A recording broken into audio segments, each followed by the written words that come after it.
మీరు పర్మిషన్ ఇస్తే ఆయన్నో 4 రోజులు బయటికి తీసుకెళ్దామనుకుంటున్నాను. ఎక్కడికమ్మా? పలానా దగ్గరికని ఇంకా ఏం అనుకోలేదు.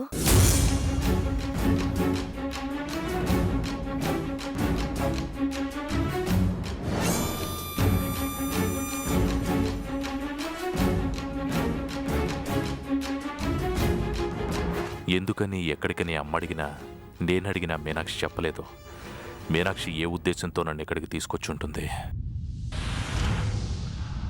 తన మనసు మారి తీసుకొచ్చిందా? మారానని చెప్పడానికి తీసుకొచ్చిందా? తన మనసు మార్చుకుని ఓ భార్యగా నన్ను ఇక్కడికి తీసుకొచ్చిందా?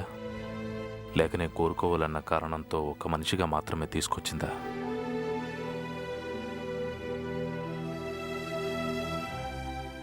ఇతనికి ఈ వేళలో కూడా సోది చెప్పాలి. మీనాక్షి మనసులో ఏముందో అర్థం కావడం లేదు. సోది చెబుతానమ్మ సోది. ఉన్నది ఉన్నట్టు చెబుతాను, లేనిది లేనట్టు చెబుతాను, అంతా సత్యమే చెబుతాను. ఈ సోదమ్మని అడిగి మీనాక్షి మనసులో ఏముందో తెలుసుకోవాలి. భర్త మనసులో ఏముందో భార్యకి చెబుతాను, భార్య మనసులో ఏముందో భర్తకి చెబుతాను. ఉన్నది ఉన్నట్టు చెబుతాను, అంతా సత్యమే చెబుతాను. ఇదిగో అంజమ్మ గారు,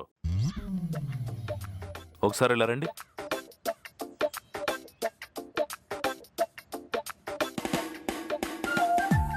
నిన్న నా పైన చిర్రుబుర్రులాడిన వాడివి ఈరోజు గారు అని పిలుస్తున్నావేంటి బిడ్డ? అంత మర్యాద నాకెందుకులే చెప్పు. అది నిన్న మూడ్ బాగాలేక అలా మాట్లాడాను. ఇప్పుడు నాతో పనిపడిందని బాగానే అర్థమైందిలే. చెప్పు బిడ్డా. ఏం లేదు, నీతో కొంచెం మాట్లాడాలి. చల్లకొచ్చి ముంతదాయడం ఎందుకు? ఏం అడగాలనుకుంటున్నావో అడుగు బిడ్డా.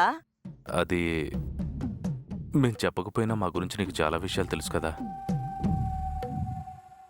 మరో విషయం అడుగుదామని అంజమ్మ. ఏ విషయం? నా భార్య మీనాక్షి నన్ను ఎందుకు ఇక్కడికి తీసుకొచ్చిందో, నా భార్య నా గురించి తన మనసులో ఏమనుకుంటుందో నాకేమీ అర్థం కావట్లేదు. నా గురించి నా భార్య ఏమనుకుంటుందో, అదే నా భార్య మనసులో ఏమనుకుంటుందో కొంచెం చెప్తావని. ఏంటేంటేంటేంటి? నీ భార్య మనసులో ఏముందో నీకు నేను చెప్పాలా? అవును. ఒక భర్తగా నీ భార్య మనసు గురించి నువ్వు తెలుసుకోలేవా బిడ్డా? ఆడదాని మనసు సముద్రం కన్నా లోతని చెప్పావు కదా, అందుకే తెలుసుకోలేకపోయాను. సరే, ఇంతకీ నువ్వేమనుకుంటున్నావో ముందు చెప్పు. నువ్వు ఇంకేమన్నా చెప్పాలా? ఇంకేమన్నా అబద్ధం చెప్పాలనుకుంటే చెప్పేయి. నేను చూడాలనుకుంటున్నాను నన్ను మోసం చేయడానికి నువ్వు ఎంత నీచానికి దిగజారగలవు అని. ఎందుకు ఆలియా, ఎందుకు నువ్వు ఇలా చేసావు? నీకు తెలుసు కదా నానమ్మ తర్వాత నీ ఒక్కదానిని కదా నేను పూర్తిగా నమ్మేది. ఏమన్నావు నువ్వు? ఈ మధ్య అన్నిటినీ మర్చిపోతున్నావా?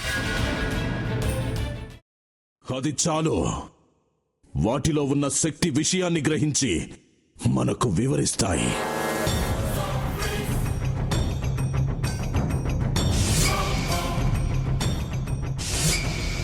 ఎవరు ఆ దండ విప్పొద్దు, గది తలుపులు తెరవద్దు.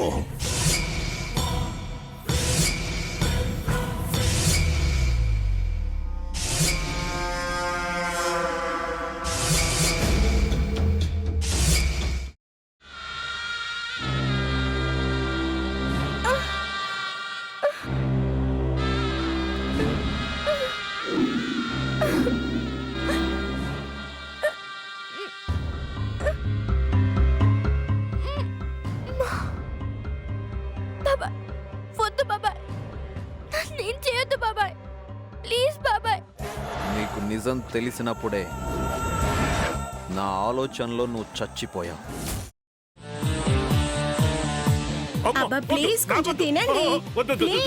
భీమారావు గారు, మీరా?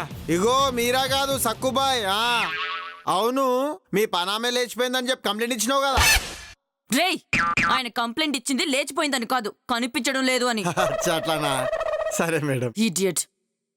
ఆ వంట మనిషి పేరేంటన్నారు? రత్తాలు మేడం. ఏం పెద్ద మంచి నీ వంట మంచిని కూడా మేడం అని పిలుస్తావా? రేయ్ హాఫ్ బ్రెయిన్,